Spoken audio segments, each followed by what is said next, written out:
А что, если ты не практикуешь осознанность, а осознанность практикует тебя? Много лет назад я пытался найти истину через освоение различных духовных практик. И однажды во время медитации я вдруг осознал, что уже 20 минут мысленно спорю о том, как правильно медитировать. Ирония. Да. Глупо? Безусловно. Но именно тогда мне открылось. Мы не просто думаем, мы одержимы контролем. Наш ум строит тюрьмы из правил, а потом сам же в них и запирается.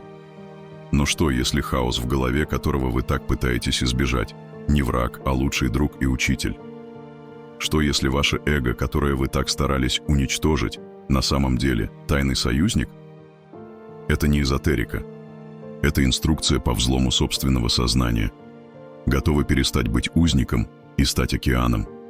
Уверен, многие сейчас подумали: да я это уже 100 раз слышал. Именно так и говорит малое «я». Но прислушайтесь лучше. Ваше высшее «я» тихо шепчет. Вдруг этот ролик — последний пазл к осознанности. С вами Ашраэлин. Вы на канале, где простым языком раскрываются тайны нашего сознания и мироздания, чтобы лучше познать себя и свою роль в этом мире.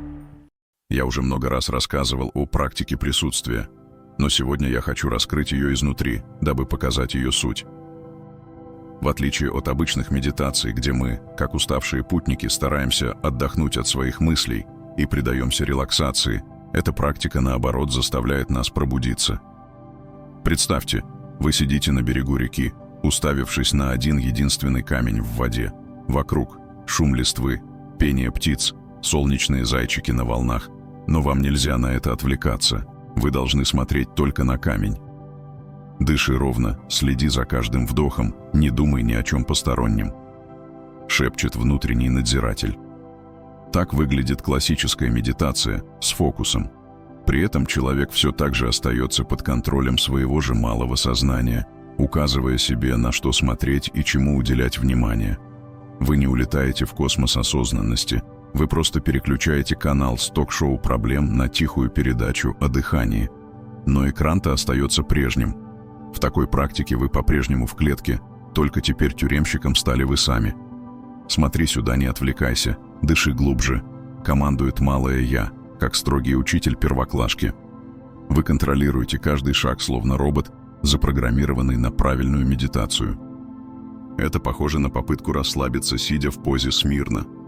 Да, вы чуть успокаиваетесь, но разве это свобода? Нет, это гиперопека над собственным умом. Вы не выходите за границы, вы рисуете их мелом и боитесь сделать шаг. Да, вы можете осознавать себя, но лишь как биоробота. Ага, вот моя грудь поднимается, вот сердце стучит, а вот язык прилип к небу. Это полезно, но не трансформирует. Это как изучать инструкцию к тостеру, вместо того, чтобы запечь хлеб. Но настоящее пробуждение начинается там, где кончается контроль. Когда вы не медитируете по учебнику, а отпускаете себя за границы любых правил. Пусть мысли носятся, как ошалевшие пчелы. Пусть тело дышит, как хочет. Суть не в том, чтобы остановить мысли, ведь это все равно, как пытаться остановить облака руками, а в том, чтобы перестать с ними сливаться. Когда вы осознаете, что мысли — это не вы, а просто проходящие облака, внутри рождается тишина. Не мертвая тишина, а живая. Если хотите настоящей свободы, попробуйте хоть раз не указывать себе, куда смотреть. И тогда, возможно, вы услышите тихий голос. Наконец-то ты перестал играть в надсмотрщика. Теперь ты просто есть. А теперь я хочу предупредить вас. Многие люди путают бег со свободой.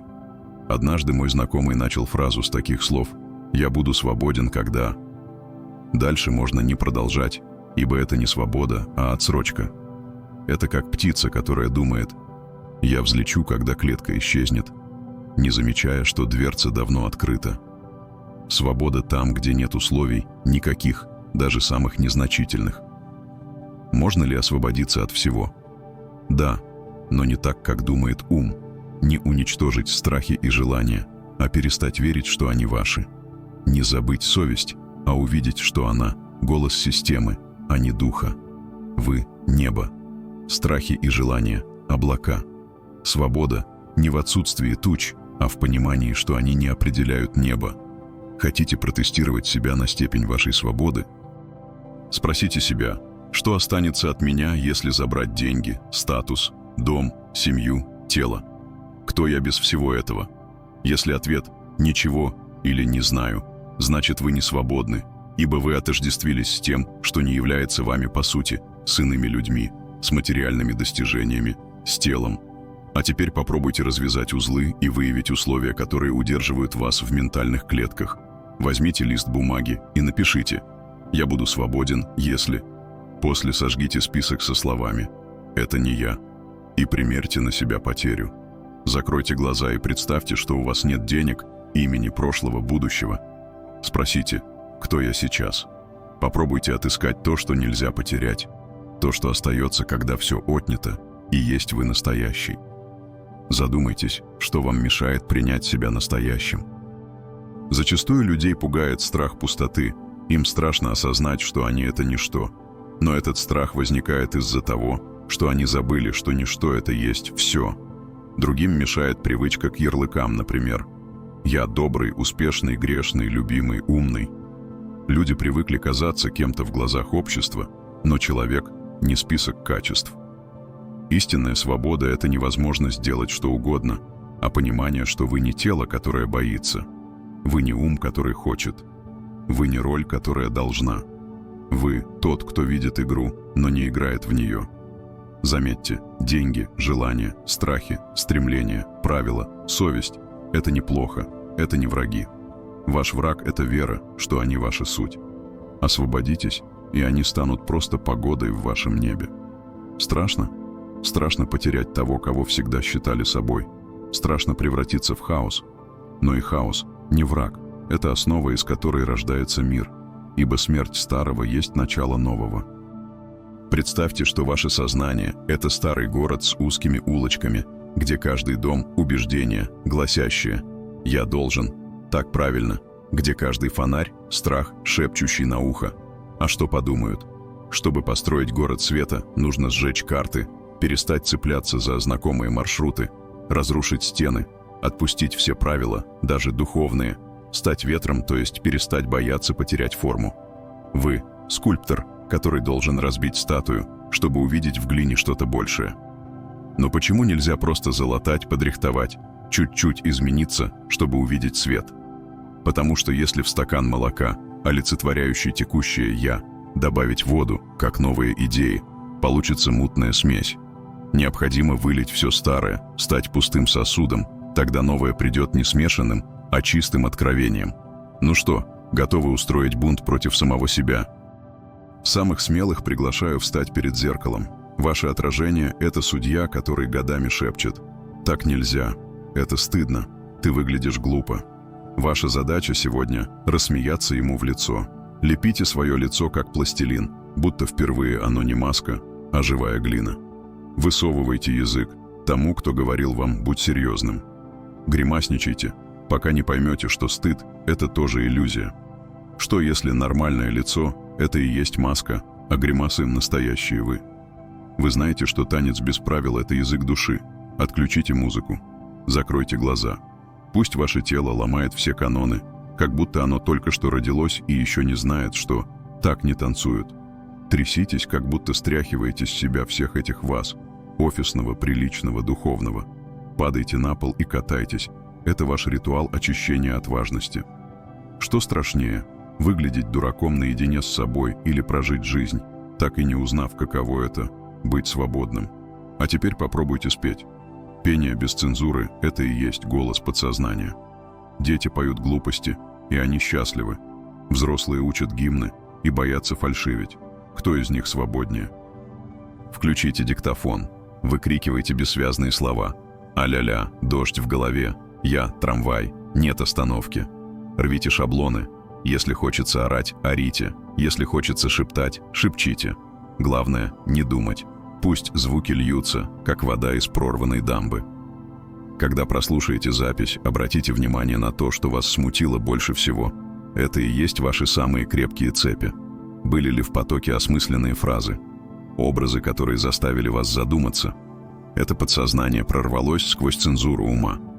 Хаос — это язык Бога. Ваши беспорядочные мысли — не мусор. Это осколки настоящего «я», семена нового, песок, который трет раковину сознания, пока не явит жемчужину. Хаос не нужно бояться, его нужно использовать себе во благо. Ловите любые мысли, даже еретические. Записывайте без редактирования, как поток сознания, а потом ищите узоры не во время пения, а позже. Попробуйте растолковать образы, найти суть, прочесть между строк. Чтобы пробудиться, необходимо стать рекой, ибо река не цепляется за берега, за прошлое. Не боится водоворотов и кризисов, не спрашивает «куда?». Она просто течет.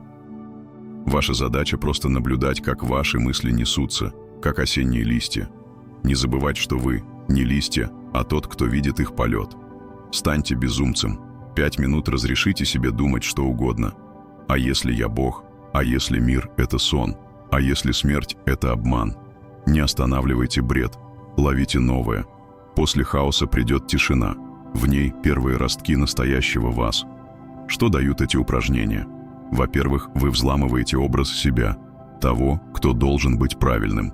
Во-вторых, вы встречаете настоящего себя, дикого, абсурдного, неуместного в этом мире. В-третьих, вы тренируетесь не бояться, потому что если вы не боитесь себя, то и мир вас не сломает. После этой практики освобождения вы сможете смеяться над тем, что раньше унижало вас. Говорить правду и жить не как актер, а как автор пьесы под названием «Я».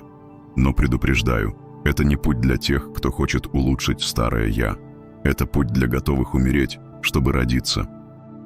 Попробуйте ответить себе на вопрос. Если бы вас никто никогда не видел, каким бы вы были? Однажды наступит момент, когда вам уже не будет стыдно ответить. Ну и напоследок возьмите лист бумаги и запишите все истины, за которые держитесь. Например, «Я должен быть», «Духовность» — это. Записи можно разорвать, сжечь или оставить как доказательство, что свобода была с вами. Даже если всего 5 минут. Когда вы отпустите все, даже эту инструкцию, вы проснетесь и поймете. Я думал, что не свободен, потому что верил в ошейник. Но он был из песка, и ветер меня уже унес. До встречи в следующих выпусках. И пусть живая осознанность сопровождает вас на каждом шагу, друзья мои.